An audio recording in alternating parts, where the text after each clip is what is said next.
Yeah, Matt, I just wanted to ask you, you guys went ahead and put Christian on injured reserve. What's the process behind that? And why, I guess, why'd you guys do that instead of having him around the team more, I guess?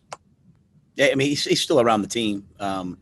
He's still here. He's still in meetings. He's still at practice. It just means that, he's out for the next 3 weeks. So we gain that roster spot, and then it's at least for 3 weeks. And after that, depending on how long it takes, we'll go from there. But look like it would be at least 3 weeks. And so we'll take that spot for somebody else. David, did you have a follow-up there? Yeah, can you tell us who that spot will go to, and what's about Reggie Bonifant? Nothing. We haven't done anything with Reggie yet. Obviously, Reggie being on the practice squad, he can be elevated or he can be activated. Like we elevated Woodrow last week, so I think we'll probably work through those things over the next couple of days. But everyone's at practice, so we're able to give everyone reps. It's just kind of figuring out the best moves as we look at our injury situation. Hey, Coach. Are you hopeful KK is going to be able to go on Sunday? And then a second piece on that, just how difficult is it to locate somebody who's as good as he is, a defensive tackle of his caliber, and let alone try to replace it? I mean, I'm hopeful KK will play, but I mean that just that'll be determined by his health, obviously, and whether he can go or not. So we'll see. We'll know more tomorrow, I think. Seeing if he can practice tomorrow. I mean, he's an all-pro caliber player. So, I mean, obviously you hate losing those guys, but we're a place that's going to always have confidence in our players. And so the next guys have to step up and go play. But, K'Wan Short, he's an elite player. And so we're certainly missing his production. So this is a good opportunity for some of those younger players and other players to step up and fill the void. All right, we'll go to Elena for the next question, and then Joe. Matt, I was wondering, is Dennis, obviously he was back at practice for the first time today, is he progressing the way you would like to, and just your optimism about him being available Sunday? Yeah, I don't know that he'll be available. I wouldn't rule it out, but I don't know that he will. I think he's progressing. I think he's doing a nice job of coming back. I just think it's one of those injuries, that originally probably the time frame was like 4 to 6 weeks. I think this is like 3 weeks right now. So, I'm not a big time frame guy. I just rather the body heal, and it looks like it's healing well. So, if he's ready this week, great. But if it's next week or the week after, he's doing all the right things. I'm proud of his work ethic, and when he comes back, we want him to come back, full speed.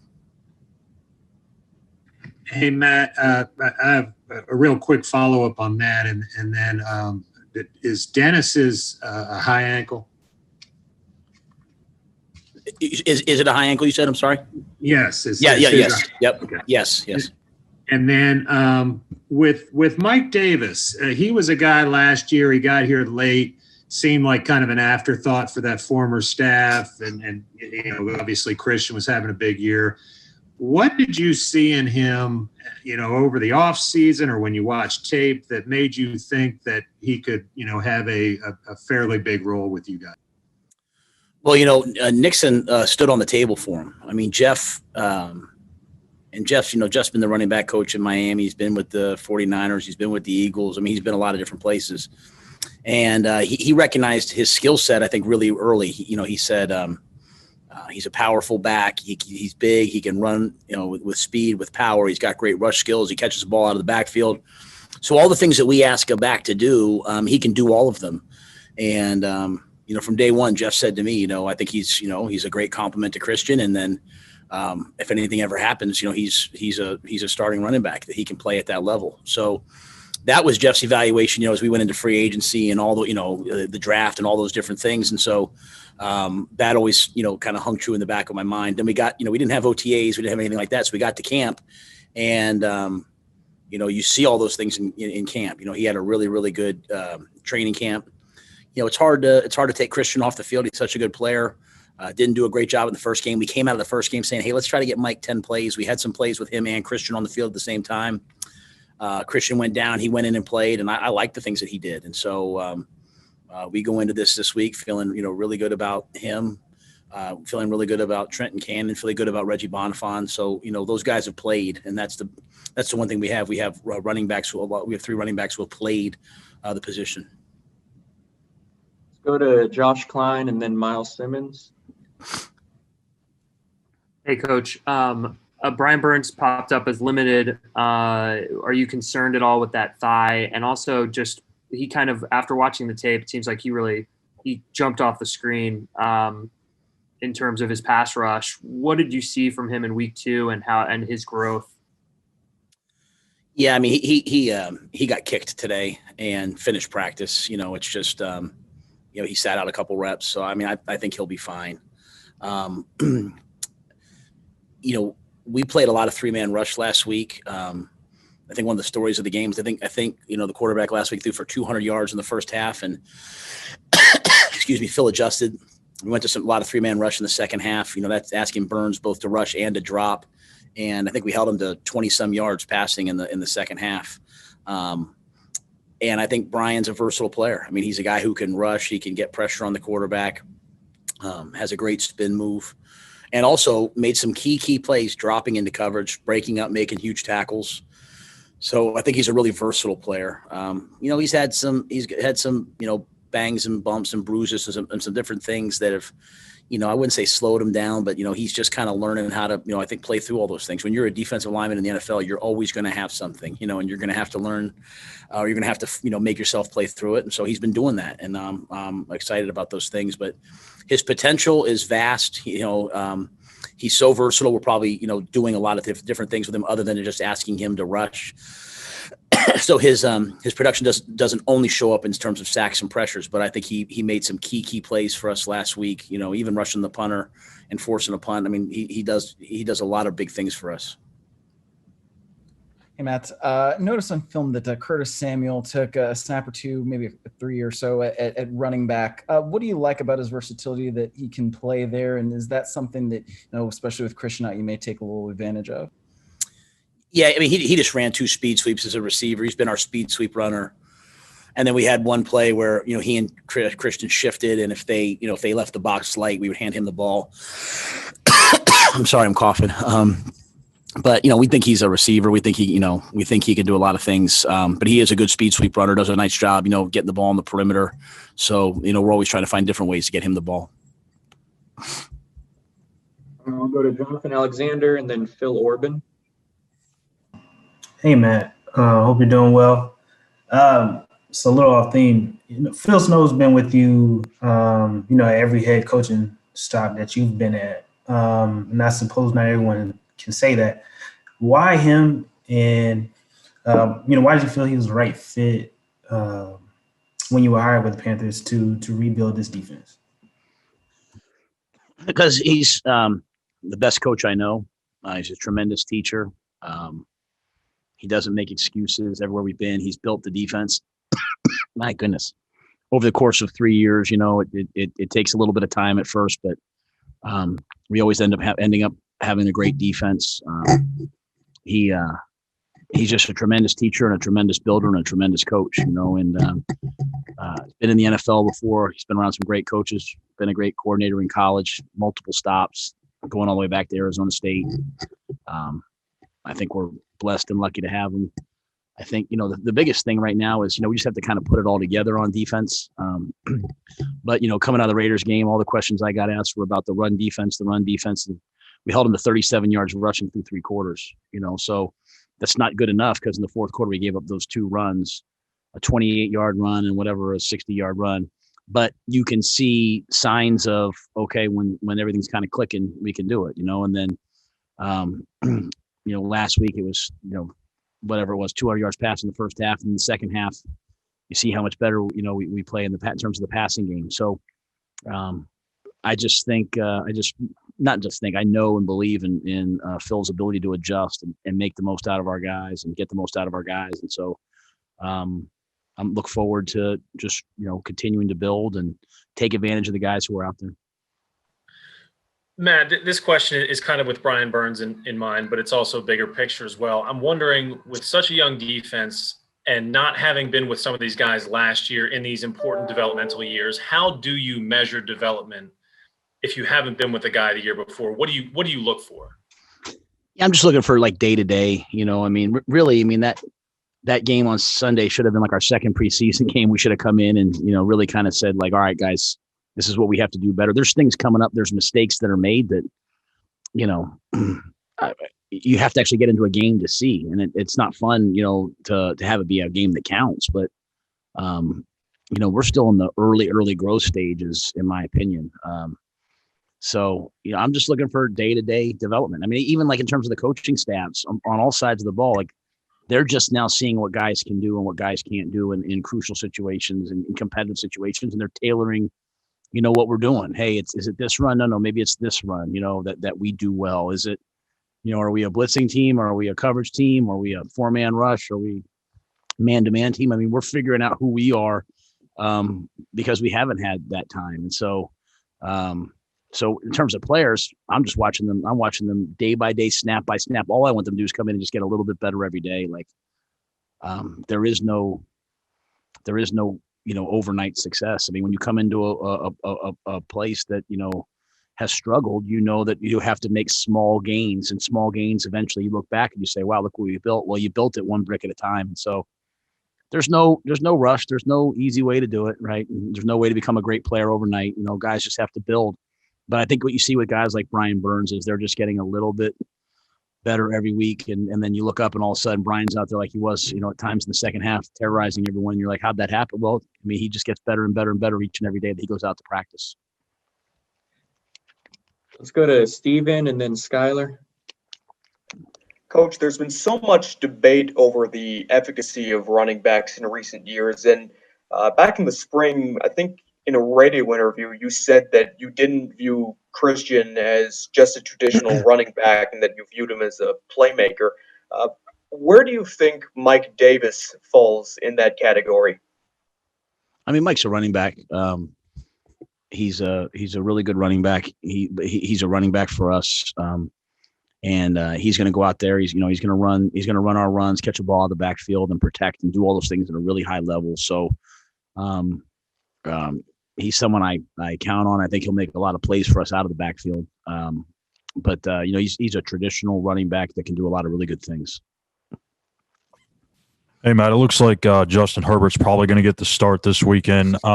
Just with one game under his belt, do you feel like you guys kind of have to dabble more into his college tape? And then from just a draft process, what did you like out of him during the evaluation stuff?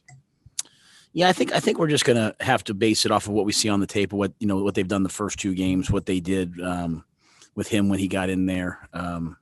If it is in fact him playing, I've just got off the field, so I don't know too much, but Justin's a really, really smart guy from just from the draft process, has a great arm, can, run 4.5, is a great athlete, big, powerful guy. So, and you watch him in his first start, he goes out there and he plays at a really high level. So he's a special young talent. And as a person, I have a lot of respect for him, but we'll have to really kind of hone in on maybe specific things they did with him. But, they have their offense, and their offense is, it's really, it's got a lot of things that you see in college football in it. It's got a lot of speed sweep, zone reads, speed options. I mean, things that we saw in the Big 12, things that you see on Saturdays. And those are things that obviously he did at Oregon as well. So I think the offense as it is what they were doing with both Tyrod and he is an offense that he's probably very comfortable with from his time at Oregon. Let's go to David Newton and then Jason Huber. Yeah, man, I want to ask you one more Teddy question, like a follow-up, kind of what I asked you the other day. But he's been labeled as a game manager, and Phillip Rivers was talking about that the other day because he's been labeled the same way, and he kind of took that as a negative connotation. How do you feel about that, and how do you view Teddy in that category? Yeah, that's something that I've never said that, so that's something that someone else said. I think Teddy's an excellent quarterback. I think he's brought us back from he's brought a young team back from double-digit leads twice. I think when you do that, you're not a game manager. You know what I'm saying? When you get the ball and you're in 2 minute and you're in shotgun and you're down 2 scores and you come bring your team roaring back to take the lead, or last week you're down 21, you bring your team back and and you almost have a chance to win the game, I mean, I think you're a quarterback. And so, that those terms, that the game manager term as it is usually for a guy that, hands the ball off 40 times a game, and they throw it, between 18 to 22 times, and they play defense, and, they're trying to throw for, they're trying to be 18 of 22 for 175 yards. I mean, that's not us. We're out there and we're winging it around, and it's not perfect yet. It's game 2. We'll keep getting better. And I believe 100% in Teddy. Hey, Matt, you mentioned, the Chargers offense and how unique it is with guys like Austin Eckler and it's Joshua Harris at running back. How are you? What's the game plan, or not the game plan, but working with them and the skill sets that they have that will be tough to stop? Austin's a dynamic back. I mean, he's quick, explosive, hard to tackle. I really have enjoyed watching him play. I mean, I've seen him on TV, but to go back and watch the tape, I've really liked watching him play. I mean, he's a dynamic. They have a traditional run game, some outside zone, some duo. Then they have all the college plays. They'll try to stress you and get you in space, especially with quarterbacks who can run, and then great wideouts, a great tight end. I mean, they have real skill. So I think for us, I mean, the thing that we're trying to do is we just got to kind of put everything together. We've had these great moments of pass defense. We've had these really good moments of run defense, but they haven't been consistent enough to win. So we've got to just kind of put it all together, and then hopefully continue to force turnovers. The 2 turnovers we got last week were crucial to us, getting back in the game. All right, guys, we don't have time for too much more, so let's go with Joe, and then we'll finish up with Elena. Matt, was wearing the face shield last week almost as a way to keep yourself from pulling the mask down? And what did you think about the NFL banging those 5 coaches pretty hard for the masks? Yeah. So for me, the mask, sometimes it can be hard for me. So because I'm having to wear the sunglasses, when I wear the mask and the sunglasses, sometimes the sunglasses fog up, so on game day, I don't want to be bothering with my eyes. So the first game, I felt myself pulling my mask down to talk sometimes and to get some air. So it became apparent, like, hey, maybe I should try the visor. And Donnie Toner, who's awesome here, found a way to fix them to my sunglasses. I wore it all game, and then I think in like the 3rd quarter and 4th quarter, it was so windy there that it blew off, and I just put the mask back on. And then, I'm just glad I was able to, not get fined, and I'm glad I was able to follow the rules. I really appreciate the people here making it easy for me, because obviously I am dealing with 2 things. I want to make sure I'm, COVID sensitive and wear the mask, but at the same time, I'm also dealing with this eye that requires me to wear sunglasses when I'm outside. I was just wondering, we've talked a lot about how Mike Davis is always going to be filling in Christian's role exactly, but is there anyone that you're looking to on the offense to kind of, Christian does a lot. He's one of the captains on the team, to kind of fill in for Christian in other ways that you're looking to? Yeah, I think anytime you lose a great player, you don't just want the guy who comes in at his position to fill the void. You want everyone around them to raise their level so that we all, raise up. And I think for me, our